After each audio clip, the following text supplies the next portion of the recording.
In this video, I will show you how to change the internal battery in a Hyundai Equus key fob.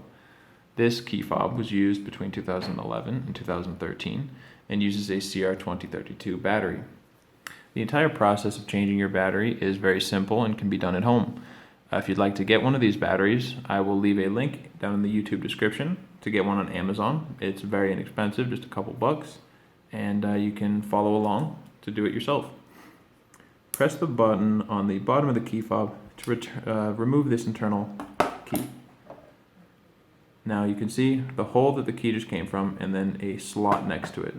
We're going to take a flathead screwdriver, insert it into that slot, and twist like that.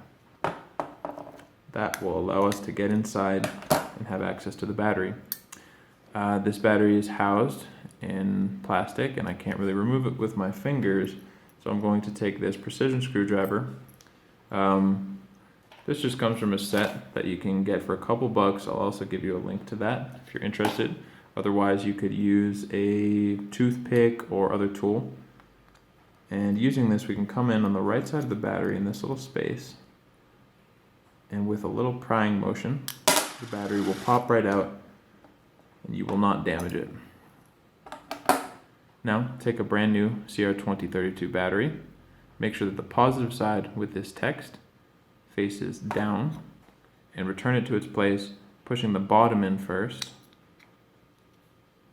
before clicking the top in. Now we just reattach these two halves of the key fob with a click.